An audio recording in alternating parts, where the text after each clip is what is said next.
여러분은 OS 요원을 아십니까? 주로 40, 50대 여성들인데 재개발 현장에 가장 먼저 나타나는 용역입니다. 재개발 현장에서 정보도 수집하고 식사와 선물 등을 대접하며 재개발의 필요성을 설득하고 다니는 사람들입니다. 이들 말만 믿고 개발에 찬성했던 주민들은 뒤늦게 쏘갔다며 분통을 터뜨리고 있습니다. OS 요원의 실체를 안상미 PD가 취재했습니다. 다세대 주택이 밀집한 경기도의 한 마을. 집집마다 붉은 깃발이 꽂혀 있습니다. 주민들도 붉은 깃발을 들고 나섰습니다. 붉은 깃발은 재개발에 반대한다는 표시라고 합니다. 이제는 사업성이 없어서 싫다는 거예요. 근데 그 돈을 제대로 주지를 않아. 그러니까 대출 받고 세준 사람들 세금 주고 나고 나면 자기 갈 길이 없어. 땅 속같아. 땅. 집 뺏기는 거야. 집 뺏기는 거예요. 그냥 집 뺏기는 재개발이야 이거. 이날 주민들은 재개발 추진위원회를 해산시키자는 동의서를 걷고 있었습니다. 35평에 3억 9천을 저희에게 준다고 했어요. 그래서 그러면 언제 줍니까? 그러니까 건설사만 들어오면 준대요. 그래서 도장을 받았거든요. 그러니까 우리를 단지 속은 거예요, 완전히. 그리고 60대 노인이 우리 집은 떡을 그냥 조금 줬어. 이 집은 떡을 더 줬어. 이런 분들을 상대로 도장을 받아간 사람들이에요. OS 요원 풀어갖고. 근데 이번 총회에 또 그 여자가 또 돌아다니는 거예요. 주민들이 OS 요원이라 부르는 사람들. 주민들에게 재개발을 권하고 다닌다고 합니다. 경로당은 OS 요원들이 가장 많이 찾는 곳입니다.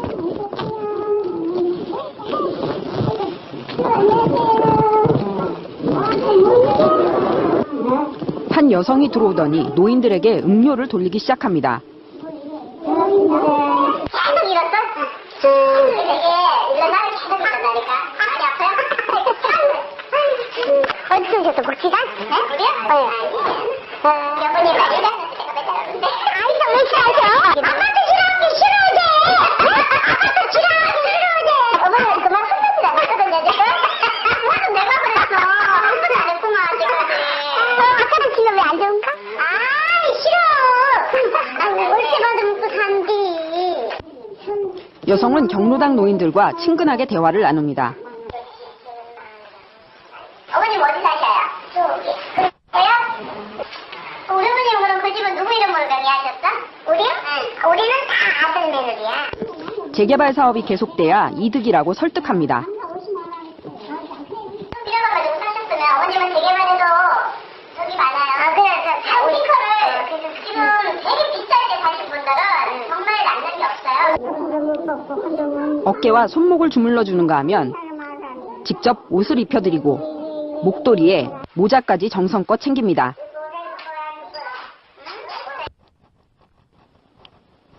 지붕에 눈을 틔우는 굳은 일도 마다하지 않습니다.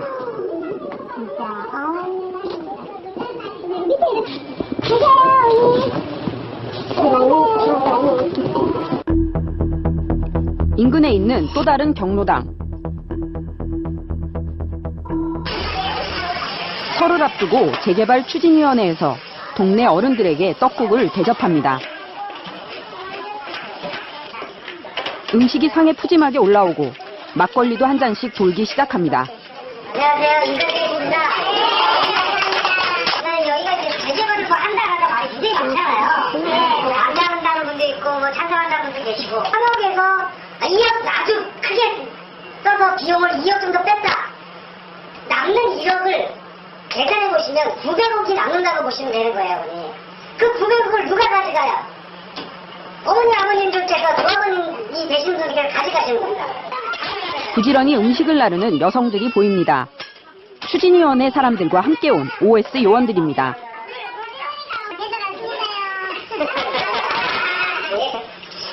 잡수세요, 잡수세요. 네. OS 여성 한 명이 과일을 가져오면서 노인들에게 누군가를 소개합니다. 이거는 사실은 과일을 가져온 게 아니고 고민이 안 가져왔던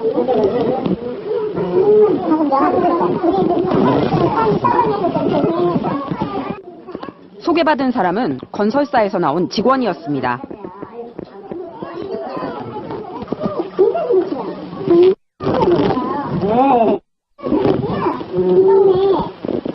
저희가 뭐 60원도 내주는데 좀 도와주세요. 아유, 사이트 주세요.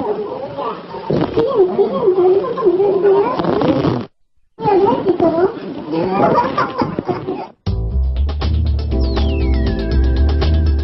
취재진은 OS 요원을 고용 관리하는 정비업체 관계자를 어렵게 만날 수 있었습니다.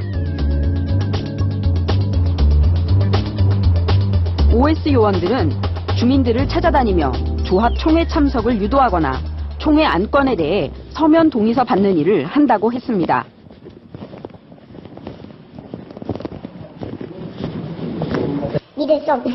업체에선 40, 50대 여성을 주로 채용하고 있었습니다. 잘못된 거지. 지금 처음도 뭐, 남겨봐도 인천 지금 대표적이잖아요. 가정 오고. 그때 이력서 낸 사람들 싹 하고 그냥 여기서 이제 뽑는 거죠, 제가. 몇 년도에 어디 일했고 어디 했고 뭐 쭉 나오잖아요. 인수총회, 동의서자도. 시공사 선정총회 뭐 이런 것들 나오죠. 그리고 웬만하면 OS 요원들의 활동은 철저하게 관리된다고 합니다. 면접 보고 말하는 거나 외모 그다음에 해야 되기 때문에 그 다음에 교육시켜서 내보내고 그날마다 회의를 하죠. 끝날 때마다. 그 다음에 일지도 받죠. 오늘 뭔 일을 했는지. OS 요원들은 조합원들의 성향을 파악하는 일도 하고 있었습니다. 조합원들마다 담당 OS 요원들이 있고 일정한 기준에 따라 조합원들을 분류합니다. 성향에 따라서는 제공되는 선물과 상용의 종류가 달라집니다.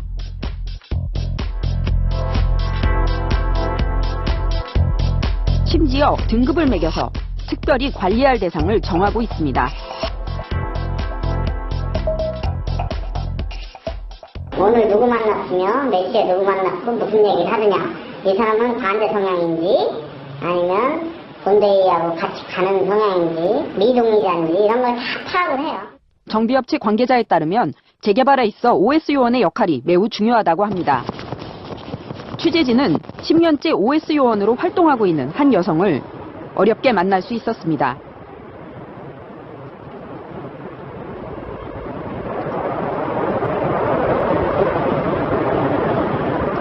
OS 요원들은 조합과 밀접한 관계를 맺으며 상응과 선물로 주민들을 설득한다고 했습니다.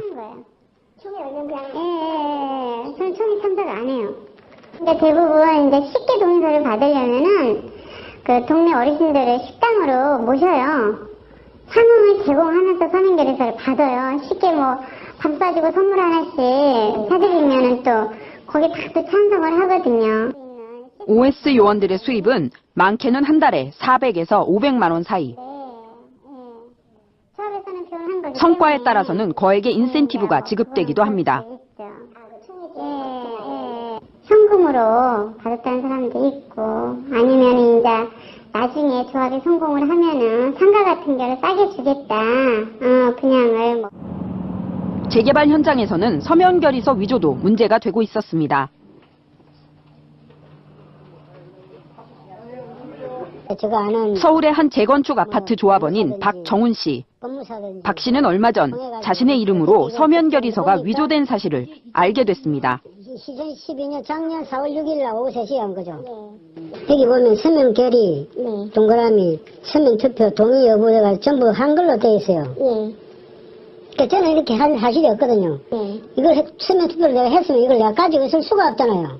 보냈기 때문에. 그걸 제가 이거 가지고 있다는 거는 그 사람들이 허위를 했다는 게 명백한 이거는 증빙이 될 수 있다는 거죠.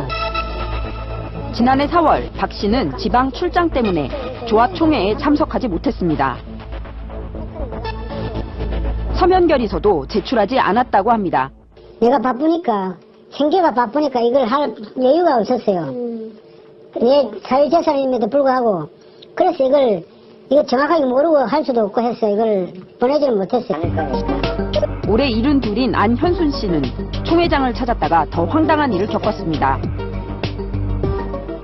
뜻뜻이 와서 나도 투표한다고 그래서 받으러 갔더니 안 줘요. 왜 안 주냐 그러니까 이 앞선에 한 것으로 다 되어 있다고. 투표를 이미 한 걸로. 네.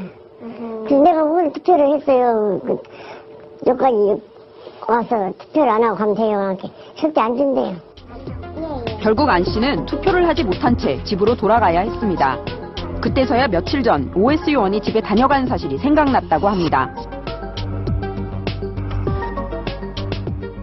뭐니까 오시려면 힘드니까 제가 왔다고 그러니까 이제 뭐 간단하게 물어볼 말이 있어서 왔다고 그랬어요. 그래서 별 의심 안 하시고? 그렇지.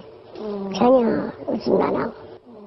취재진이 만난 OS 요원도 서면결의서 위조를 인정했습니다. 서면결에서 받는 게 이제 또 쉬운 거는 아니기 때문에 이제 그런 것도 이제 위조가 이제 가능하죠. 쉽게 위조를 할 수 있어요. 서면결의서가 실질적으로는 간단하게 되어 있거든요. 예, 안건 쓰고 찬성, 반대 이렇게만 나와 있기 때문에 대부분의 조합원들은 자신의 서면결의서가 위조되고 있다는 사실을 알지 못한다고 합니다. 실질적으로 조합원들이 서면결의서가 위조됐다고 안다 하더라도 그 서류를 자기가 확인한다는 거는 어려워요. 왜냐하면 조합에서 그 서류를 잘 보여주지도 않을 뿐더러 구청이라든가 이렇게 담당 기관이 있는데도 불구하고 협조가 거의 안 돼요. 서면결의서 위조는 업계의 공공연한 비밀이었습니다. 취재진은 한 정비업체 대표로부터 어떻게 서면결의서가 위조되고 있는지 들을 수 있었습니다.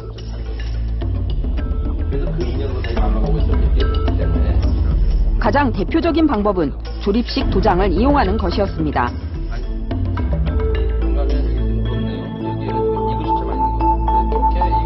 실제로 도장 틀에 활자를 하나씩 넣어 글자를 맞추자 금세 이름이 완성됩니다.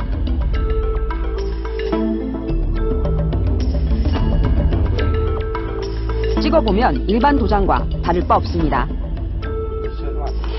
실제로 위조된 사례도 직접 확인할 수 있었습니다. 같은 총회에 나온 동일한 이름의 서면결의서. 두 장을 자세히 비교해봤습니다. 서명 글씨체도 다르고 도장의 모양도 달랐습니다. 같은 안건에 대해 한쪽은 반대해, 한쪽은 찬성해 의견이 표시돼 있습니다.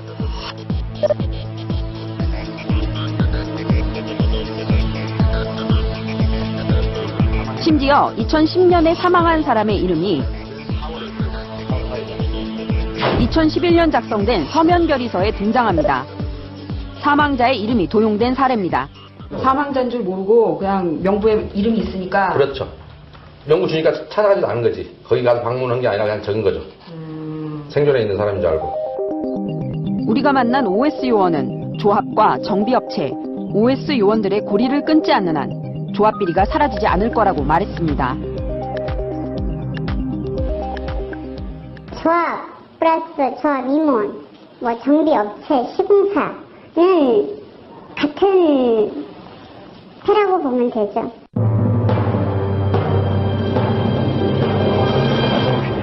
위조 도용이 아주 심각해 보이는데 다른 재개발 지역에서도 이런 일이 있었나요? 네, 이미 재개발이 진행된 대부분의 지역에서 OS 요원에 의한 서면결의서 도용이나 위조가 있어 왔던 게 사실입니다. 재개발 사업을 하느냐 마느냐, 어느 시공사를 선정할 것이냐와 같은 중요한 결정은 모두 총회 참석이나 서면결의서를 통해 이루어지는데요. 이런 서면결의서가 위조되고 있다니 심각한 일이 아닐 수 없습니다. 작년 10월 한 재건축 아파트 단지에 1,368억 원의 추가 분담금이 통보됐습니다.